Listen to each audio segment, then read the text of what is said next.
Assalamualaikum warahmatullahi wabarakatuh. Kembali kita berjumpa dengan saya Bapak Ewin Rinaldi di channel YouTube Pahlawanku, mata pelajaran ilmu kimia dan matematika. Dan kali ini kita pertemuan yang ke-25 untuk kimia dan video yang ke-44 ya, mudah-mudahan sampai ya video yang ke-50 target kita tahap pertama ini. Kemudian saya juga mengingatkan kepada para siswa, khususnya siswa SMA, benar-benar memahami tentang materi ini, dan ini sangat perlu pada kalian ya, SMA dan sederajat, juga mungkin mahasiswa ya yang belajar kimia di perkuliahannya. Nah, kali ini kita benar-benar memperhatikan bagaimana ikatan strukturalisnya, atau strukturalisme ini bagaimana caranya. Tujuan dari strukturalisme adalah sebenarnya kita kepingin tahu tentang ikatan kovalen itu ya, ikatan kovalen, apakah polar, non polar, dan semipolar. Kemudian situ nanti ada pasangan elektron terikat atau ikat, dan pasangan elektron bebas. Kemudian tujuannya juga bisa juga untuk mentransfer tentang elektron itu. Namun sebelum kita lanjutkan, supaya di subscribe dan di share, kemudian diklik tanda sukanya dan diklik tanda loncengnya, supaya nanti kita dapat ternotifikasi video kita berikutnya ya. Sebelum kita memahami tentang bagaimana struktur Lewis, saya ajarkan dulu tentang susunan elektron itu sendiri. Kita kepingin tahu berapa jumlah elektron pada kulit luarnya, karena yang berperan adalah elektron valensinya atau elektron yang berada di luar. Nah, hidrogen ini 1 nomor atomnya atau jumlah elektronnya 1, maka susunannya 1. Kemudian karbon susunannya nomor elektronnya 6 atau jumlah elektronnya 6, berarti susunannya 2, 4. Kemudian oksigen jumlah elektronnya 8, berarti 2, 6. Kemudian Cl jumlah elektronnya 17, berarti 2, 8, 7. Nampak kan? Nah, kalau kita kaitkan dengan hukum oktet, bahwa hukum oktet itu menyatakan hukum bahwa elektron ini semuanya berkeinginan stabil dengan cara berikatan.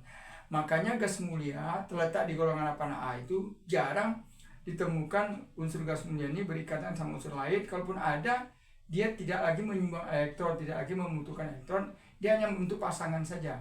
Tetapi kalau atom-atom lain yang jumlah elektron pada kulit luarnya kurang dari 8, semua atom-atom itu, unsur-unsur itu akan berikatan. Maka dengan cara jumlah elektron pada kulit luarnya valensinya, itulah menunjukkan dia berkeinginan terjadinya kestabilan ya. Nah, kalau kita perhatikan hidrogen ini, maka dia akan butuh 1 elektron supaya dia 2. Jadi elektronnya stabil itu 2 dan 8. Nah, ini butuh 4 supaya 8. Ini butuh 2 supaya dia 8. Dan ini butuh 1 supaya dia 8. Nah, jumlah elektron pada kulit luar inilah yang nanti berperan di dalam struktur Lewis. Diulangi, jumlah elektron pada kulit luar inilah yang berperan untuk membuat struktur Lewis. Contohnya ya, kita ambil contoh CH4.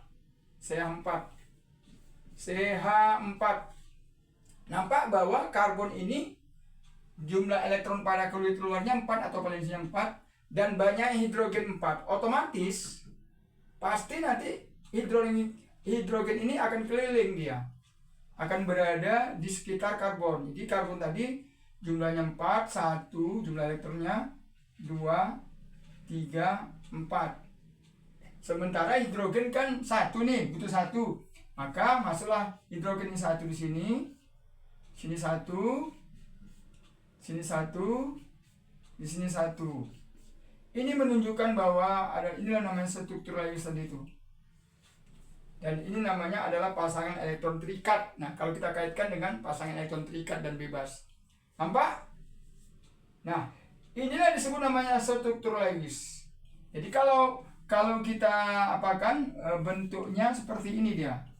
Kalau buat secara umumnya seperti ini. Nah, makanya ini menjadi CH4. Gitu loh. Ya. Nah, inilah namanya struktur Lewis.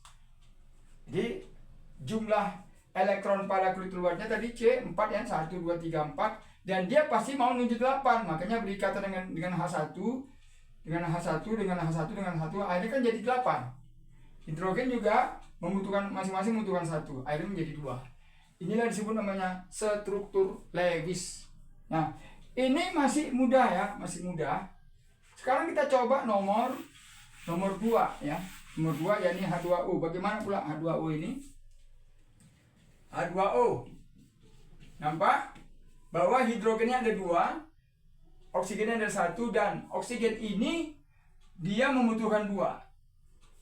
Kalau dia membutuhkan 2, maka bentuknya itu kan bisa seperti ini, bisa seperti ini, gitu loh maksudnya. Nah, kan tidak mungkin hidrogen masuk kemari, sementara dia butuh 1.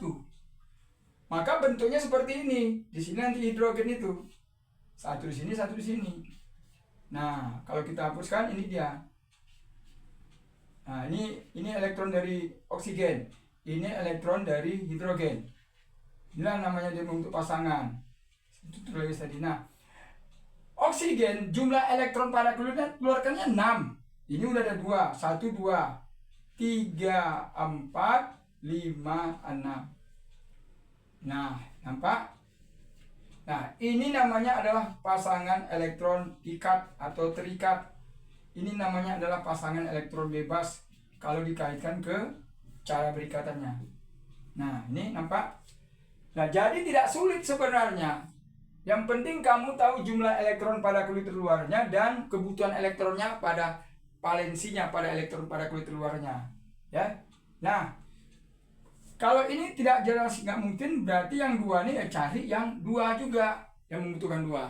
Oke ya? Jadi dipahami. Sekarang yang nomor 3. Nah, nomor 3 ini yang memang banyak yang orang yang kurang paham, bahkan bisa keliru.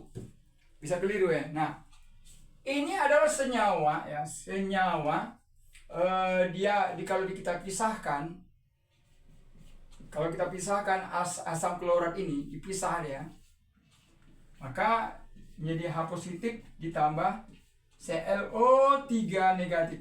Tuh ya. Kita sudah pernah memberitahu ya, atau memberikan ilmu edukasi tentang bahwa Cl ini bilangan oksidasinya adalah negatif 1. Ternyata di sini dia positif. Nah, di sini dia positif ya.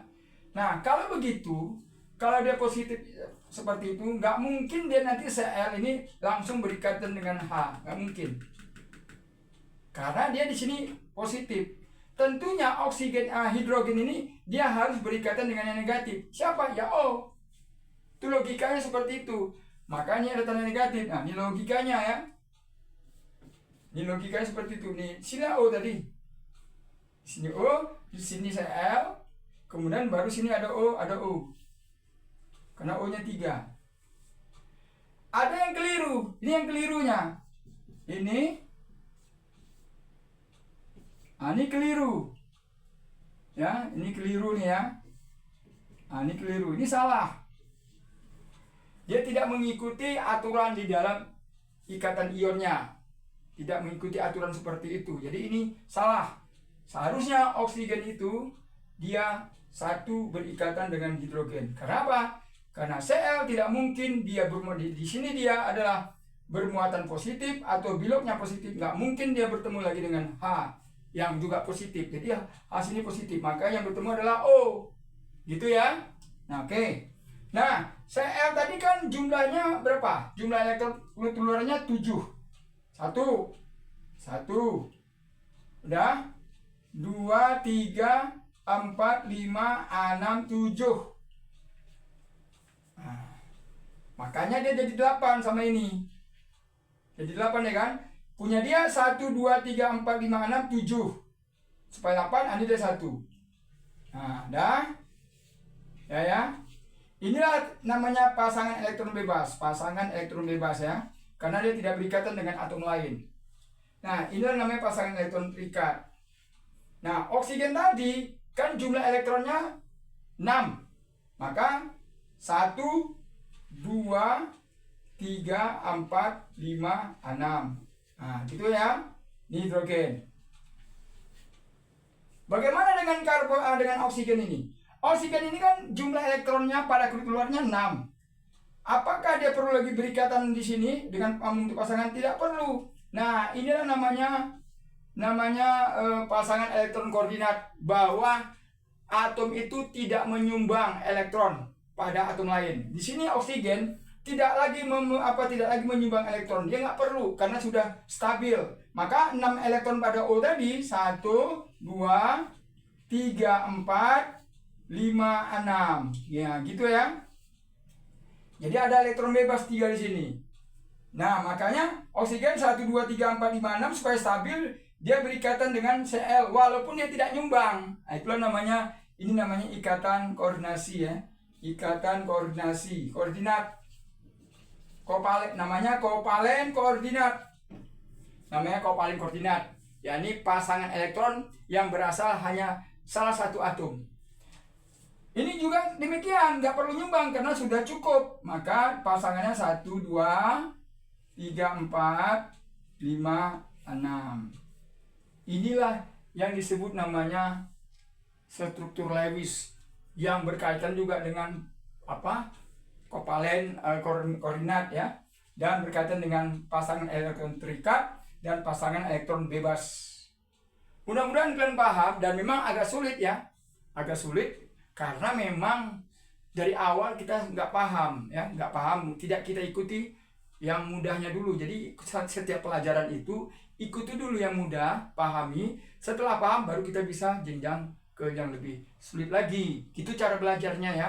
Tapi kalau awal kita nggak ngerti, maka cepat-cepat kita bertanya sama orang, sama teman, sama gurunya, atau juga sama temannya. Saya kira itu ya, mudah-mudahan ini bermanfaat. Dan jangan lupa sekali lagi di subscribe ya, dan tetap semangat, dan di share kepada teman-temannya agar paham tentang materi tentang struktur Lewis. Demikian, terima kasih, salam kimia.